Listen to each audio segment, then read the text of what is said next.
จำคำขออุปสมบทได้ไม่น้อยกว่า4 ครั้งและต้องอุปสมบทได้ครบ9 วันไม่ต้องมีรอยสักที่อาจทำให้เสียภาพลักษณ์ของพระภิกษุสงฆ์ผู้อุปสมบทไม่ต้องเสียค่าใช้จ่ายใดๆแต่อาจจะร่วมบริจาคตามแต่จะมีจิตศรัทธาได้ผู้สนใจสอบถามรายละเอียดและสมัครโดยตรงที่พระครูวินัยธรชัชวาลชวนะปัญโยผู้ช่วยเจ้าอาวาสวัดพระสิงห์วรมหาวิหารโทร0818828129หรือที่นายพยูนมีทองคำประธานกรรมการมูลนิธิโทร0897007939ตั้งแต่บัดนี้จนถึงวันศุกร์ที่13 พฤษภาคม 2565 นี้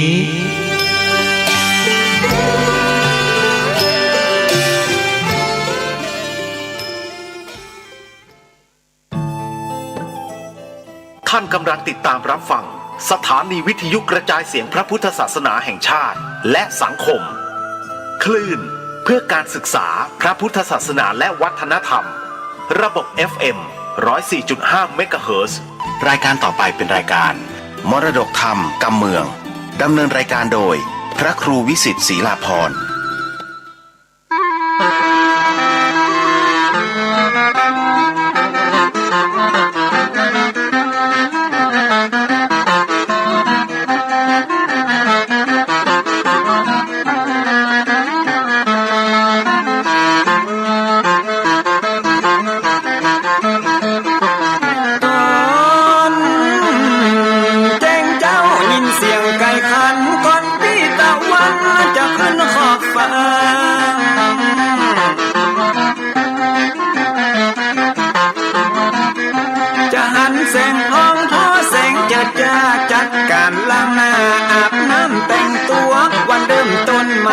อย่าได้วันกลัวอย่าได้คุณมัวกังบนโศกคอ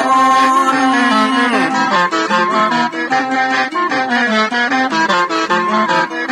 อย่าเอาน้ำคุณมาขังคอนอย่าเอาน้ำหอนมาลวงหัวใจฮ้อนอ้วมอารมณ์คุณคองมาตอนรับวันใหม่นี้น้อง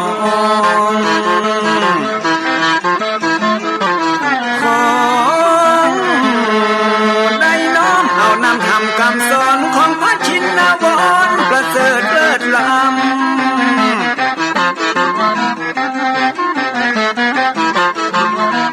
จับจุงจิตใจเพื่อออกจากธรรมบ่ฮือด่างดำโศกเศร้ามัวมองแสงแห่งธรรมะนั้นเป็นแสงทองส่องใจเรียวร้องถึงวันข้ามเจ้า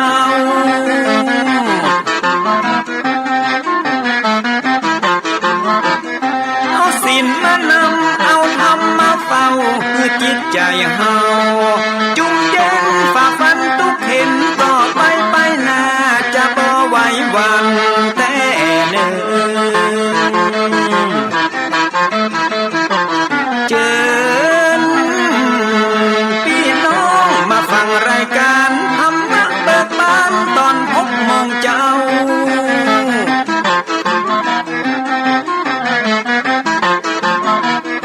ฟังธรรมปืนเมืองอันเป็นแบบเบาท่านพระครูวิสิทธิ์ศรีลาภรณ์ตั้งใจเจ้าคณะตำบลป่าแดดนอนในเจ้าอาวาสวัดฟังสิ่งคำตนนี้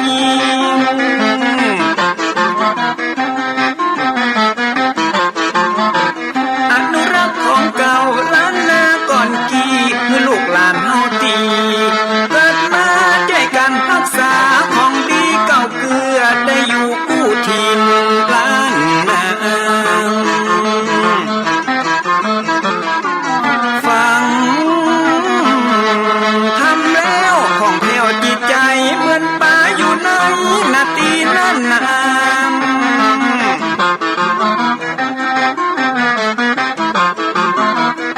มันไม่สลีอันมีไม่กำเหมือนเสืออยู่ธรรมดงดอยคุณเขาสุขของมนุษย์ยิ่งใจหมู่เฮาสุขที่ได้เอาธรรมะห่มตุม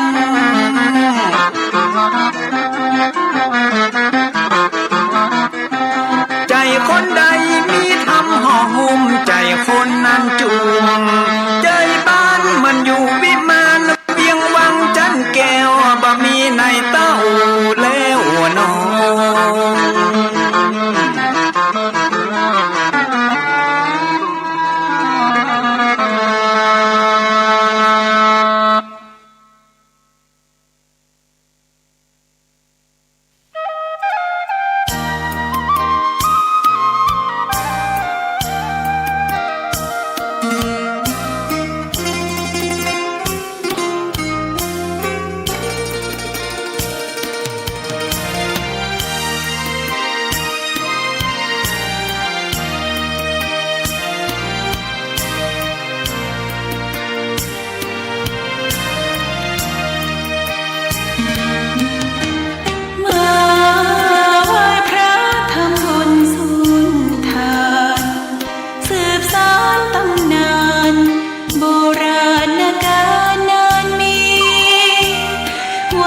สุขใจ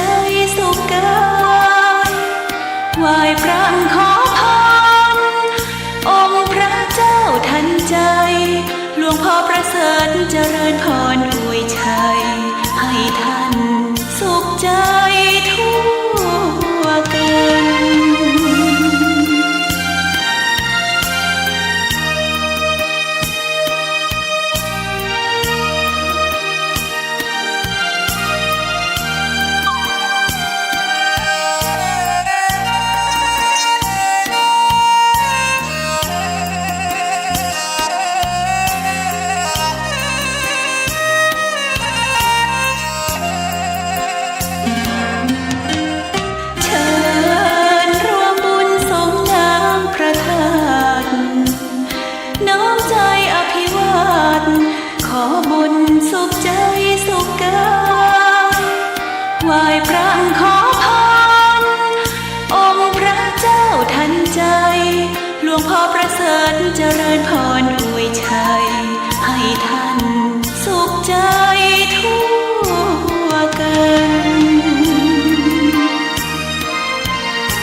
เดี๋ยวก็วันเดี๋ยวก็คืนเดี๋ยวก็ตื่นเดี๋ยวก็ตายเดี๋ยวลำบากเดี๋ยวสบายเดี๋ยวก็ร้ายเดี๋ยวก็ดีประเดี๋ยวต้องไปสู่โลกหน้าเดี๋ยวต้องลาจากโลกนี้รีบเร่งทำแต่ความดีอย่ารอรีว่าเดี๋ยวทำขอยกมือ10 นิ้วกราบนบนอบน้อมอย่างพระติรัตนเกี่ยวเจ้าตั้ง3 ประการอันมีพระพุทธพระธรรมพระสงฆ์อันเป็นสรณะที่เปิ่งตีเคารพนับถืออันสูงสุดในชีวิตขอกราบคารวะแตบไต้ไวสาปุญญาปารมีธรรมพระมหาเถรานุเถระภิกขุสังฆสามเณรเจ้าจุตนจุองค์อันหมายมีพระเดชพระคุณหลวงปู่พระพรหมมงคลที่ปรึกษาเจ้าคณะภาค7เจ้าอาวาสวัดพระบรมธาตุเจ้าสีจอมตองพระเดชพระคุณหลวงป่อท่านเจ้าคุณพระเทพโกศลที่ปรึกษาเจ้าคณะภาค7เจ้าอาวาสวัดศรีโสดาพระอารามหลวงพระเดชพระคุณหลวงป่อท่านเจ้าคุณเจ้าคณะภาค6จังหวัดเชียงรายพระเดชพระคุณหลวงป่อท่านเจ้าคุณพระธรรมเสนาบดีรองเจ้าคณะภาค7เจ้าอาวาสวัดพระบรมธาตุเจ้าดอยสุเทพพระเดชพระคุณหลวงป่อท่านเจ้าคุณพระเทพปริยัติเจ้าคณะจังหวัดเชียงใหม่เจ้าอาวาสวัด7 ยอดพระอารามหลวงอำเภอเมืองเชียงใหม่พระเดชพระคุณหลวงป่อท่านเจ้าคุณพระเทพรัตนนายกท่านเจ้าคณะจังหวัดลำพูนเจ้าอาวาสวัดพระธาตุเจ้าหริพุนชัยจังหวัดลำพูน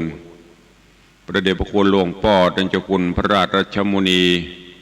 เจ้าคณะอำเภอเมืองเชียงใหม่เจ้าอาวาสวัดสวนดอกพระอารามหลวงอำเภอเมืองเชียงใหม่พระมหาเถรานุเถระครูบาสังฆเจ้าภิกขุสงฆ์สามเณรจุตนจุองค์ด้วยความเคารพเจริญสุขสวัสดียามเจ้าบรรดาปออกไม่ออกศรัทธานาบุญสันนิบาตตันเข้าจุหนุ่มเท่าใจหญิงขอน้อมต้อนรับทุกท่านเข้าสู่รายการมรดกธรรมกับเมืองต่างสถานีวิทยุกระจายเสียงพระพุทธศาสนาแห่งชาติและสังคมคลื่นเพื่อการศึกษาพระพุทธศาสนาและวัฒนธรรมส่งสัญญาณออกอากาศต่างสถานีวิทยุวัดฝ่ายหินตำบลสุเทพอำเภอเมืองเชียงใหม่จังหวัดเชียงใหม่ในระบบคลื่นความถี่ FM 104.50 เมกะเฮิรตซ์สถานีวิทยุพระพุทธศาสนาวัดหนองกายตำบลสันปะยางอำเภอแม่แตงจังหวัดเชียงใหม่ส่งสัญญาณออกอากาศในระบบคลื่นความถี่ FM 99.75 102.0 และ 89.25 เมกะเฮิรตซ์สถานีวิทยุพระพุทธศาสนาจังหวัดเชียงรายส่งสัญญาณออกอากาศตีดอยม่อนจำปีวัดพระแก้วจังหวัดเชียงรายในระบบคลื่นความถี่ FM 99.50 เมกะเฮิรตซ์และวิทยุชุมชนเสียงตามสายหอกระจายข่าวตามวัดตามวาตามหมู่บ้านต่างๆตีต่างท่านเจ้าอาวาสต่างผู้ใหญ่บ้านกำนันปอแก่ปอแควนได้เปิดออกลำโพงหอกระจายข่าวเสียงตามสายคือบรรดาญาติโยมศรัทธาได้รับฟังเสียงธรรมะในยามเจ้าพร้อมกันนี้เจริญปอนปอออกไม่ออกติดตามรับฟังกันตั้งวิทยุออนไลน์ซึ่งได้ลิงก์ออกไปไผที่มีโทรศัพท์มีอย่างก็สามารถเปิดรับฟังได้เข้าไปที่วัดฝ่ายหินก็จะมีสัญญาณลิงก์วิทยุออนไลน์ทางโทรศัพท์ก็ฟังได้หรือทางเว็บไซต์ของวัดวังสิงห์คำก็เข้าไปติดตามรับฟังกันได้เนอะขอขอบพระคุณทุกท่านที่ติดตามรับฟังรายการมาโดยตลอดทุกรายการทุกสถานีที่ได้จัดรายการและกราบขอบพระคุณครูบาอาจารย์ที่ได้ติชมได้รับฟังว่าจะเป็นครูบาสังฆมหาเถระเจ้ากับฟังที่กล่าวกับผมได้นำมาเทศน์ตลอดจนพระสงฆ์องค์เนนก็หลายวัดหลายวาหลายรูปหลายองค์ที่ติดตามรับฟังการเทศน์แบบปืนบ้านล้านนาเวลาพบปะเจอกันหลายตีครูบาอาจารย์ก็ดีพระเจ้าประสงค์องค์เนนก็ถามโอ้ตุลุงท่านพระครูผมฟังรายการตลอดเนอะติดตามรายการท่านพระครูติดตามรายการตุลุงตลอดเอาเป็นแนวในการเทศน์ก็ขอกราบขอบพระคุณจุตนจุองค์ด้วยความเคารพนับถือเนอะต่างวัดต่างวากันเหมือนกันตื่นมาตั้งแต่ตี 4ทำภารกิจส่วนตัวตี 5ก็ขึ้นทำวัดสวดมนต์ปั่มเป่งทำสมาธิภาวนาก็มาเทศนาหมุนเวียนกันไปก็เดี๋ยวก็ค่ำละภารกิจต่างๆเกือบจะไม่ได้ทำกันเต็มที่ในส่วนพี่น้องเจ้าบ้านก็เหมือนกันภารกิจก็ตื่นเจ้าก็ทำกิจวัตรส่วนตัวของภัยของมันไหว้พระสวดมนต์แล้วก็เตรียมตัวจะไปทำการทำงานกันก็ขอคุณพระคุณเจ้าพระพุทธพระธรรมพระสงฆ์เกี่ยวเจ้าทั้ง3ประการปกห่มครูบาสังฆเจ้าภิกษุสงฆ์สามเณรและพอออกไม่ออกศรัทธาเฮาเนอะวันนี้ก็ขอให้ได้มีความสุขในการทำงานในการปฏิบัติภารกิจศาสนกิจของจุตนจุองค์ตัวโอกาสบัดนี้เจ้ารุ่งอรุณวันใหม่หับธรรมะฟังเทศน์ฟังธรรมเจิญท่านทั้งหลายเนอะตั้งอกตั้งใจสดับรับฟังพระธรรมเทศนาณโอกาสบัดนี้แล้วกำเดียวตายรายการเอาก็ค่อยมาปบมาปะมาอู้มาเอ่ยกันตามปกติสัก4-5 นาทีนำข่าวสารมาแจ้งแล้วก็อนุโมทนาขอบคุณกับทุกท่านเนอะโอกาสบัดนี้เชิญทุกท่านตั้งอกตั้งใจรับฟังพระธรรมเทศนาเพื่อนำไปใช้ในการดำเนินชีวิตประจำวันณโอกาสบัดนี้ นะโมตัสสะภะคะวะโตอะระหะโตสัมมาสัมพุทธัสสะ สุดสู่สังลาภเตปัญญังอัปปะมัตโตวิจักขันโนติสัทธโบดุราสัพปุริสะตั้งหลายตั้งยิ่งใจใหญ่หน่อยผู้ใฝ่ห้อยเจยบานจริงหือตานเข้านามบัตถุพรำปัจจัยศีลดวงใส58ได้โกดแขวดหักษาปากันมามวนหมู่พร้อมนาอยู่ฟังธรรมจุงดาจำฟังที่เอาเป็นที่สอนใจจักใครกล่าวจี้หือแจ้งที่ตามมี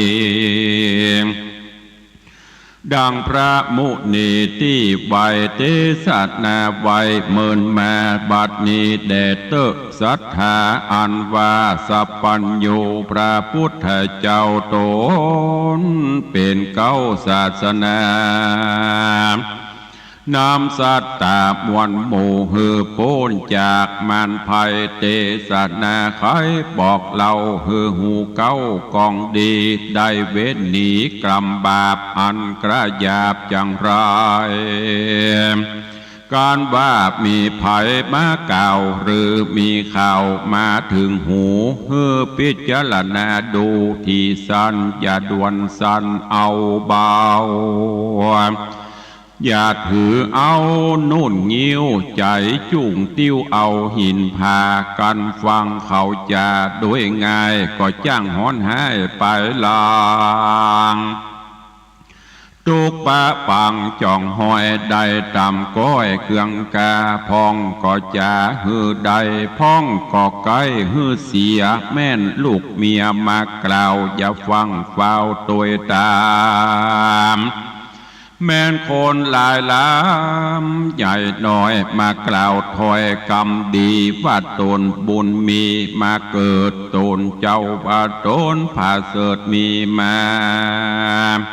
จุงพิจารณาสันส่องฮือแม่นจ้องกองดีดังราชสีห์ตัวหนึ่งเราอยู่ป่าเศร้าหิมพานต์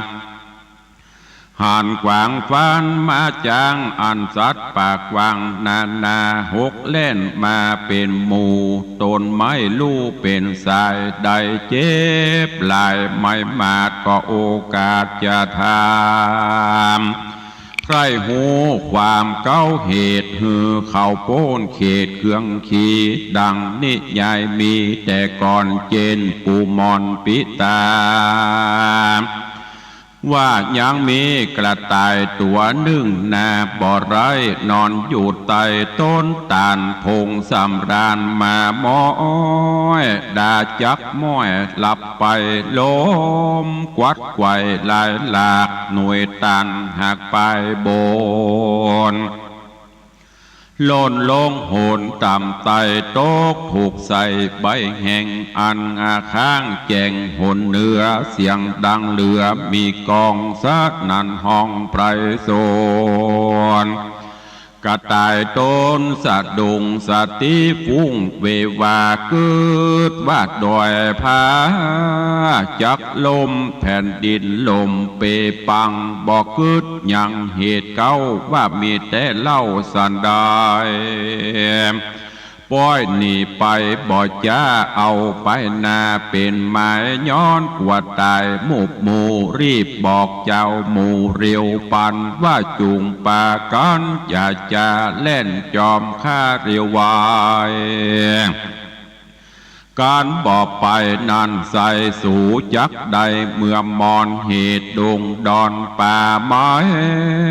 แผ่นดินใหญ่แตกมั่งบ่หลอข้างที่อยู่ไปสู่เรียวพาน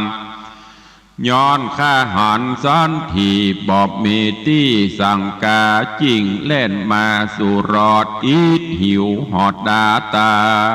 ยสัตว์ตั้งหลายน้อยใหญ่อยู่ป่าไม้ดงดานคือกวางฟันแลดสู่วอกก้างหมู่นางนีจุมเสือมีหยาบจ้าตั้งจ้างและมากวัวควาย หมูป่าลายละเลือนกระทิงเถื่อนดงตานได้ยินมันเป่าห้องสนั่นก้องแดนไกลก็ใส่ใจว่าเป็นแก่นว่ามีแม่นเป็นไม้ต่างกว่าตายจุผู้เล่นสะสู่สะสนกระต่ายตนหยาบจ้าเล่นก่อนแนะนำต่างลัดดงขวางห้อมห่วยเฮวลิงจ้วยผาจานไม้โดงตานน้อยใหญ่หักล้มไขว้เปปังมีเสียงดังกระคลื่นดังจากฟื้นโดงรีตีนานราชสีอาจกลาเอวสอดลาดดงดานหันกวางฟันแรดจ้างวอกวีกังนางนีตั้งเสือมีลิงเมนโหกวิ่งเต้นตามกันเสียงเนืองนั้นมีกองสัดนันห้องดงรามก็จะถามใครหูว่าสู่มวนหมู่ต่างหลายเล่นพันภายสะเศร้าจักไปสู่ดาวแดนใดหรือมีภัยน้อยใหญ่เดือดห้อนไม่สั่งจาจุงใครจะบอกเล่าถึงเหตุเก้าตามมีสัตว์ดงรีม้วนหมู่ต่างกล่าวอูไข่ปานว่ากระต่ายมันตัวนี้ได้กล่าวจี้ไข่กำว่าดงดำป่าไม้ดงด้อยใหญ่ผาหินพื้นแผ่นดินใหญ่กว้างจักแตกมั่งขจายการสู่ตั้งหลายเนิ่นจะเตี้ยงความหน้ามรณากระต่ายจะบอกกล่าวก็ฟังเฝ้าภายพันแล่นตัวมันบ่จ้าเหนียวกลัวความนาตายหนีราชสีอาจกล้าบ่ได้จ้าจะทามว่าดูรากระต่ายโดงรามตัวปูมึงได้หูและหันวาดในโดงตันใหญ่กว้างแผ่นดินลมแมงในจาจิงใครจะกล่าวอูบอกเจ้าหมู่ตั้งหลายกูนี้หมายใครพอฮือแจงต่อกับตาจุงไกลกราบอกเต้าไปที่เก่าบัดเดียวกระต่ายดงเขียวหยาบจาก็กล่าวว่ากำไปคาดแด่เจ้าดงไพรตัวอาจคาบ่มรณาเป็นพีย้อนเฝ้าหนีกลาพรากยิงโป้นจากต่างตายข้าบ่หมายคืนสู่ยังที่อยู่เดิมตีราชสีเถื่อนท่อองก็ส่งเสียงห้องเร็วปันคมขนาบมันบ่จ้าว่ากูจักฆ่ามึงตายมึงอย่าหมายเล่นลีไปอยู่ที่แดนใดกระต่ายดงไพรนั่นใส่กันราชสีใหญ่คมขนาบสันทะทาบยินกลัวก็ก้มหัวหมอบอยู่บ่จังกล่าวอูไข่กำแล้วเฝ้านำไปนาป่าเจ้าป่าราชสีตั้งสัตว์ดงรีน้อยใหญ่หมื่นตัวได้เป็นตรารีบไกลกลาไปสู่ยังที่อยู่ต้นตาลกระต่ายดงดานนานเล่าก็บอกเล่าตามมีราชสีกวาดหูว่ากระต่ายลับอยู่สำราญมีหน่วยตาลตกใส่ใบตาลใหญ่อันแห้งค้างอยู่แจงหนเนื้อเสียงดังเหลือใจจ้าดังฟ้าผ่าลงมากระต่ายนี่นาลับอยู่บอกวาดหูคิงโตน ใจเวบนไหวหวานกึดดอยลั่นจักลมปัทวีลมทลายเย็นกลัวตาหมุบโมจริงบอกเจ้าหมู่บ้านเดียวต่างรีบเร็วเล่นกว่าลัดดันป่าดงนาเหตุสัตว์นานาหน่อยใหญ่บ่อพิจารณาควายหันใส่ต่างใส่ใจแน่มันว่าเหตุนั้นมีมาดังมันจากกล่าวอูจริงแลนสะสู่สะโซนโกลักหนอันใหญ่เกิดขึ้นควายลวงลายพ้องบำบายโมยมังบ่หลอกข้างลำบากแข้งขาหากอุดการเดียวย่างหันเสสามตุกปักคำจ่องหอยได้ตามก้อยเครื่องขี่ราชสีเจ้าป่าหูแจงกว่าจุอันก็ไข่ปันบอกเล่าหือสัตว์ป่าเศร้าดงเรียมได้รีบหนีขึ้นสู่ในที่อยู่ภัยมันก็มีหันและนามูลลาศรัทธามวนหมู่อันพร้อมอยู่ฟังธรรมได้ดาจำติดต่อบอกขาดคอบทใดกรรมจากใครสอนกล่าวว่ากันมีข่าวมารอดหูฮือขนิงดูสันทีฮือแมนตี้กองทำได้ยินกรรมกล่าวอูแม่นลิงลูดตัวลมการบ่สมมักไฟป่าเอาไม่เครื่องชีล้างเตื้อมีคนบาปใจกระยาบปลาเอาคำขามาล่อคือแหวนเกี่ยวก้อเจียงคานซ้อยสังวานกล้ามากที่แต่หากของเก๋มีเหลี่ยมเล่บอดไรสั่งเก็บไว้บ่อสั่งเก็บได้บ่อจะตัดสองหน้าเรารามีมาจาลายแหล่สั่งกล่าวแก่กรรมดีว่าคำขามีกาใหญ่เฮานี้ใส่ตังสองเก็บได้ของกามากสองเฮาหากเสมอกันกวนจักป่านบิดแบ่งหือถูกแห่งกองธรรมขอเอาคำนี้เล่าไว้กับเจ้าสันเดียวข้าจักเรียวคืนสู่ยังที่อยู่เกหามย้อนบูตาอย่างน้อยพงอ่อนอ้อยเยาว์วัยหรือแสงจากไข่นันนี้อย่ากล่าวจีจะกล่าวจีนานาคือเราราไฟเอือได้ลงเชื่อตัวตามยังจากำงามกล่าวถอยอันว่าใส่ซอยทำมาโรงเครื่องประดับองค์นี้ใส่ขอเงินไว้ปั่นค่าเกิงนึ่งก้าคำขากันเราราเชื่อง่ายจกเงินใจมันไปได้คำใส่นานแล้วเตียย่อมเปล่าสุญโยเป็นตัวโคบ่อน้อยไหลหลังถอยตัวจอมได้คำปอมด้านใส่ป่าหือได้มองผ่านแถมประการหนึ่งเล่าหูกึดเล่าขนิ่งหมาย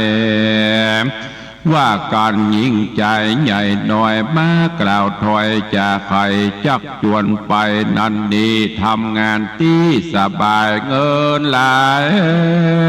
จักได้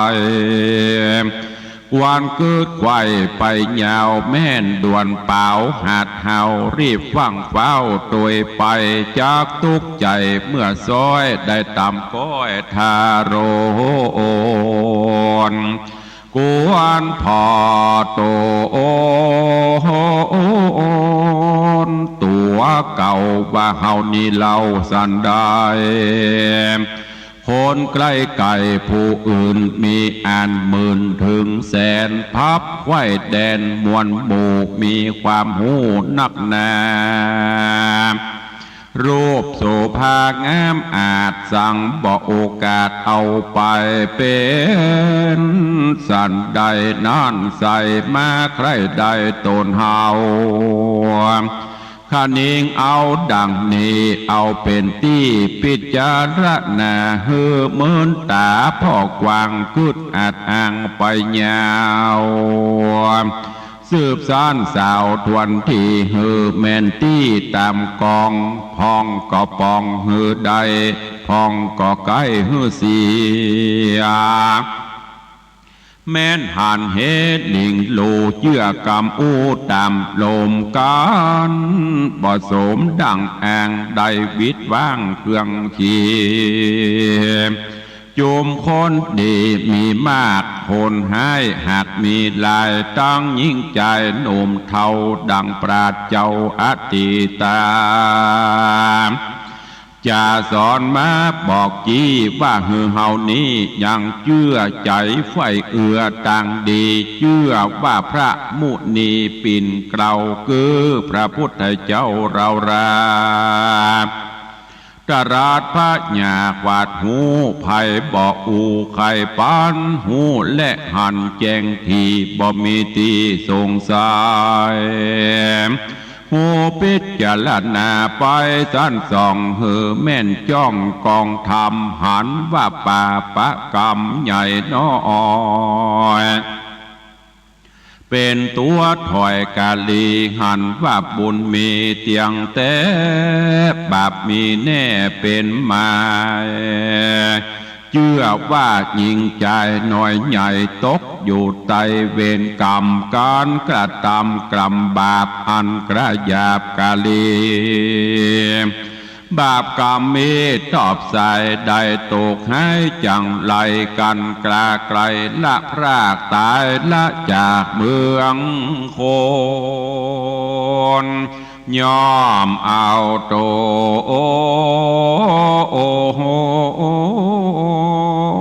ตกทอดลงสู่รอดอเวจีการกระทำดีนั่นใส่สร้างบุญไว้บอกขาดบ่ประมาทลาสาบุญจักป่าส่งอยู่เฮือได้อยู่เจยบานย่อสุขสำราญข้ามเจ้าบ่โศกเศร้าเครื่องขี่ก้อนตายหนีกลาพรากดับจิตจากเมืองคนย่อมเอาตนไปเกิดจานฟ้าเลิศเมืองสวรรค์บ่อยาเจรณามนลาดศรัทธามวลหมู่ตีพร้อมหน้าอยู่ฟังธรรมฟังแล้วจำจดชื่ออย่าได้เหือหายนี้ดังบาลีแต่ไทยอันตั้งไว้ว่าสุดสู่สังละพเตปัญญังอัปปมัตตังวิจักขโนดังนี้ใครกล่าวจี้เป็นใจว่าปุกละพูดใดก็แล้วใจผ่องแผ้วยินดีฟังเมธีปราชญ์เจ้าอันบอกเล่าใครกามโดยใจคบยำบอกขาดบ่อประมาทลาสาหูพิจารณาสันทีฮือแมนที่กองดีพญามีผาเสดเตียนย่อมเกิดมีมาได้น้ำป่าปนจากต่างทุกยากมันพายแม่นคนไกลกะแม่นคนใกล้ไก่ใหญ่น้อยมากล่าวถอยไข่กำจูงจะจักจูงนำดันนี้กวนคืดที่พิจารณาอย่านำนาลิงโลตามกำอูคนลายจ้างปะวายเมื่อซอยได้ตามก้อยมองผ่านดังนิทานบอกเล่าว่าสัตว์ป่าเศร้าดงนาฟังกระต่ายจ่าเอิ้นเป่าก็ฟังเฝ้าตัวไปบอกขนิ่งในกึดสอดพ้องมวยมอดมรณาพ้องแข้งขาหักลากได้ลำบากเครื่องคิดดังราชสีตัวอาจหูกึดขวาดหันสาย สัตว์ดงไพรใหญ่น้อยกล้ากลัดกร้อยต่างวัยคือโป้นต่างตายจุภูได้อยู่สวัสดีนั่นแหละนะเนติตังขีญาสังวันนาวิเศษจะห้องเหตุธรรมเทศคำสอนเรื่องอย่าถือนุ่นงิ้วฮือติ้วหินผาก็บังโกมสมพระเอศเดชก็ได้รับฟังกันจบลงไปแถมตอนหนึ่งแถมเรื่องหนึ่งในเรื่องของพระธรรมเทศนาที่เจ้าวันนี้ก็ได้นำมาฝากฝังเป็นธรรมะปัญนาการคือกับพอออกไม่ออกศรัทธาในเรื่องของการอยู่ในโลกเหล่านี้ขอคือเป็นผู้ที่มีความหนักแน่นจะไปเป็นคนหูเบาจะไปเป็นคนเจือง่ายลำไปอย่างได้ทำเพิ่นว่าจะไปถือหนุนงิ้วคือติ้วหินผาก็คือเวลาได้รับข่าวสารได้รับกรรมอย่างต่างๆนานามาก็ขอฮือใจความคิดพิจารณาจะไปฮือเข้าทางหูถูออกทางปากโวยลำไปฮือคิดฮือพิจารณาแยกแยะแล้วก็ตรวจสอบพิสูจน์ก่อนในความแน่นอนความเป็นจริงแล้วก็ก่อยเชื่อยิ่งปัจจุบันนี้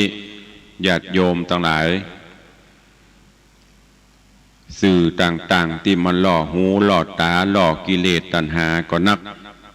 อย่างติตกเป็นข่าวเปิ่นเอาคำเอาอย่างมาตกส่องหน้าส่องตาแล้วก็อูจาทะลิปลอบโลนต่างๆบางท่านบางคนก็เกิดกิเลสตัณหาเปิ่นถามเอาคำปลอมคำอย่างบุแลกถอดเอาของจริงในตนในตัวไปฮื้อเปิ่นก็เพราะสาเหตุหนึ่งก็คือโลภะคือความโลภข้าได้นักกว่าของตัวเก่าสุดท้ายก็มาเศร้าซ้อยเหงาหงอยเป็นเรื่องเป็นราวไปก็เพราะอันเนี้ยถือเอางิ้วบะติ้วเอาบะหินบะพาก็คือบ่มีความหนักแน่นบางท่านบางคนก็ประสบเรื่องราวต่างๆและที่สำคัญข่าวลือข่าวสารอันต่างๆที่ระบาดกันนักในปัจจุบันนี้ยิ่งในยุคของการสื่อสารไร้พรมแดนอย่างที่ตุลุงได้บอกอย่างที่ครูบาอาจารย์เพิ่นได้ชี้แนะทราบข่าวอย่างมาหน่อยยิ่งในสมัยโทรศัพท์นี่บ่อ่านบ่นักแน่นบ่วิเคราะห์บ่พิจารณากลัวเปื้อนบ่หูกลัวคนอื่นบ่หันบ่หูตันกดส่งกดอย่างกันไป จำเตืออย่างข่าวพอเมินเปิ่นพอปีไหนมีเบาเปิ่นเอามาล่อหน่อยก็กดแชร์กดส่งกดไล่กันไปมันเว้ยบะเดียวจะกดอย่าเอาแม่มือหัวแม่มือจิ้มลงไปต้องคิดก่อนเนอะดีบดีก็จะเป็นโทษกับตัวกับตนแถมไปโดนข้อหาหมิ่นประมาทดูแควนเปิ้นไปโดนข้อหากฎหมายคอมพิวเตอร์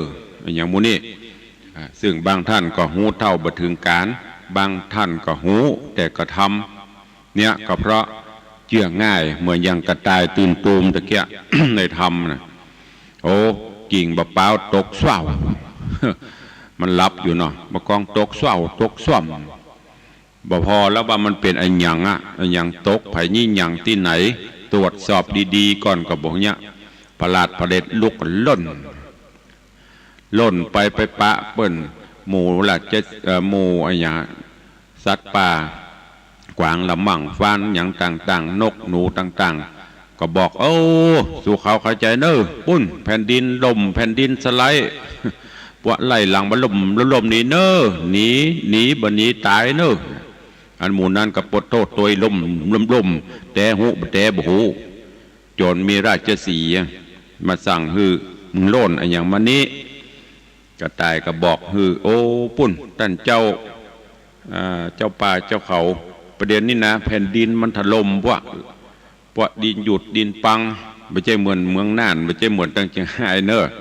อันนี้มันถล่มทลายปุ่นขันหนีตายมันนี่บอกของเขาก็โล่นมันเนี้ยราชสีห์แต่กาโอ้แต่กาท่านเจ้าอันปลากูไปพอปตกกระตายกระตุกวดตายสันยงโอ้มันไปบ่ได้นะเดี๋ยวจะตายนะไปมันจะไปกับบ่ไปพอคือมันหูมันหันแน่แจ้งแหก่อนโยนไปถึงที่แต่สุดท้ายเป็นว่าการบะเป้าการต่านตกลงมาบ่ได้อันเนี้ยญาติโยมทั้งหลายก่อนที่เราจะว่าอย่างฮื้อไผได้ยินกรรมอย่างมาก็จ้างบ่ต้องไปโซนเรื่องของเปิ้นโซนตัวเก่าเฮานี่อัตตาตัวตนของเฮานี่เป็นจะได้ทำดีละกาสร้างความดีไว้นักก่อบางเตื้อความดีของเฮามีสักนิ้วเปิ้นสร้างความดีจัดนักความชั่วอาจจะมีสักน้อยความบดีมีสักน้อยก็เอานั้นมาตลบมันเล่าว่าเขาเปิ้นอันเนี้ยมันเป็นสุดท้ายมาความเสียหายมันเกิดคนที่ฟังก็ฟังแล้วก็เอาไปใส่นมเห็นหน่อยใส่ไข่เห็นหน่อยใส่ซอสใส่น้ำปลาเข้าไปแหมปรุงแต่งจากเรื่องน้อยเป็นเรื่องใหญ่สังคมเขาเลยอยู่ยากปัจจุบันนี้ไอ้ที่ดีๆเปเลอะบ่พอแม้แต่ข่าวสารก็เหมือนกันญาติโยมทั้งหลายลองพอเตอะข่าวดีๆกิจกรรมดีๆที่ผู้อื่นเปิ้นทำบ่มีอย่างที่เขาว่าน่ะข่าวหายลงฟรีข่าวดีเสี่ยงสตางค์เดี๋ยวเขาเนี่ยการเนี่ยงานดีๆเจิญมาเปิ้นก็ตึ้มมาแต่ถ้าอันข่าวบดีนี่ปดโทมันเหมือนแมงงูหัวเขียวอ่ะหมู่เฮาก็ลุ่มเข้าไปตัวซ้ำเติมเปิ้นเข้าไปตัวก็มีหลายท่านที่เป็นนักข่าวนักอ่านข่าวหน้าจอทีวีน่ะ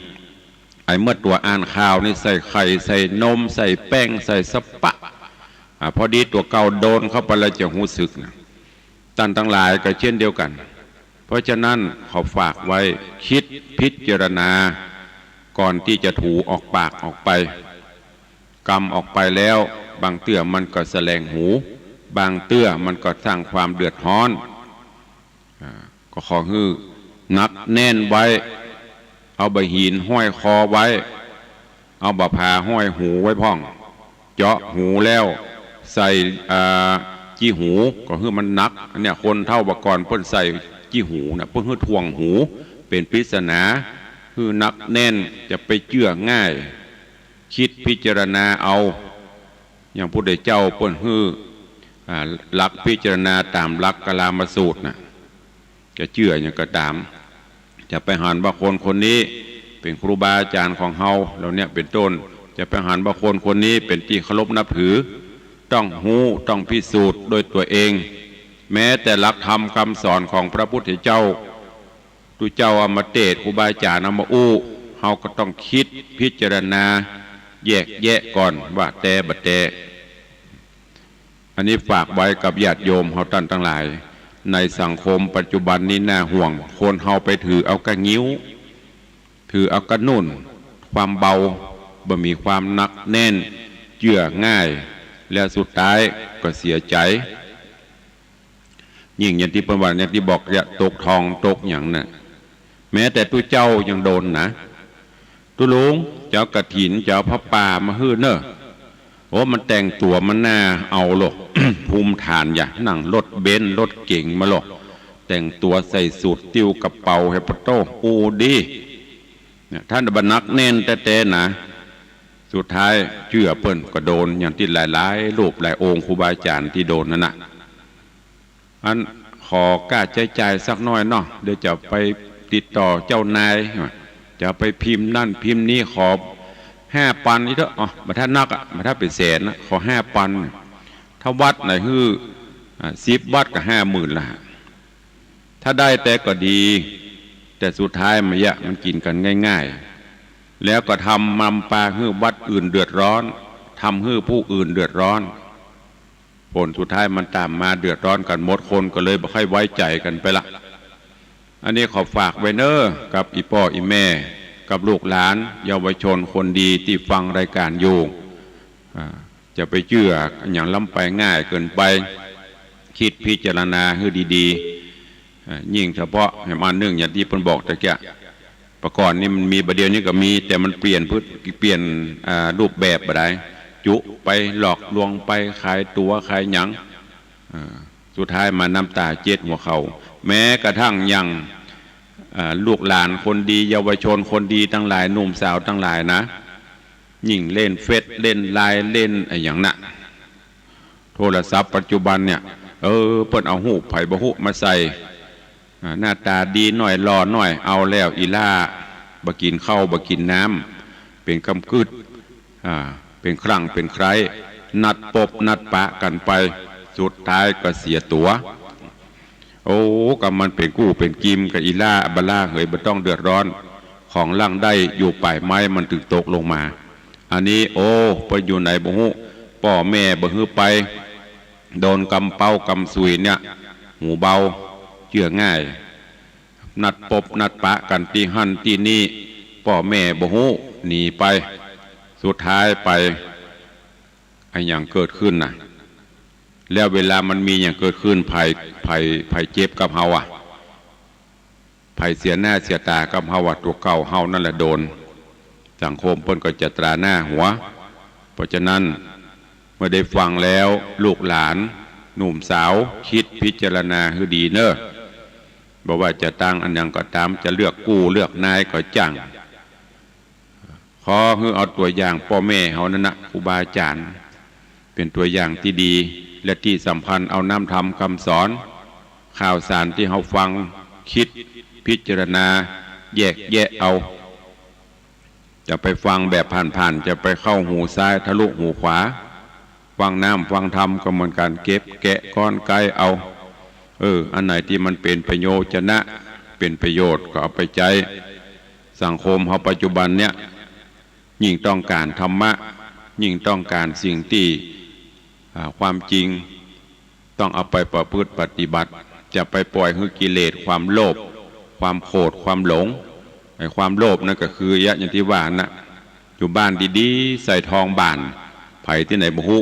เอาคำปลอมมาล่อหน่อยตาลูกเป็นโพรงตาลูกเป็นไฟความโลภเกิดขึ้นใครได้นักถอดเอาตัวเก่าแลกของเปิ้นสุดท้ายมาไปขายไปของปลอมเอาไปที่มีเครื่องมือวัดโลกแต่หูปลอมหูอันที่มันเกิดขึ้นมันคือความโลภเท่านั้นน่ะถ้าบันโลภมันก็บ่เสียของยินดีของฮามีนี่สลึงเดี๋ยวจะมันเตอะดีกว่า20 บาทสู่ก่อนถ้าแน่จริงปุ่นปลากันไปร้านทองไปเลยคือปัญจังตกลงตามนั้นอันตามบ้านนี่มันมีสักเปอร์เซ็นต์เนอะจะไปเอาหูเบาจะไปเกิดความโลภนำไปเรื่องความหลงความใคร่อย่างต่างๆก็เหมือนกันก็ขอให้ฝากไว้ตัว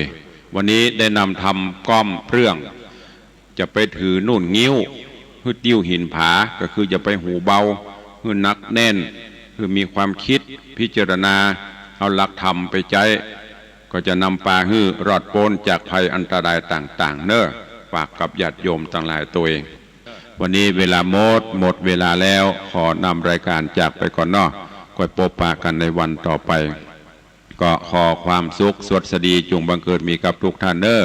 อยู่ดีมีสุขเหมือนกันจุตนจุองจุผู้จุโขนเนอจัตตารโอธรรมาวัตันติอายุวันโนสุขังพลัง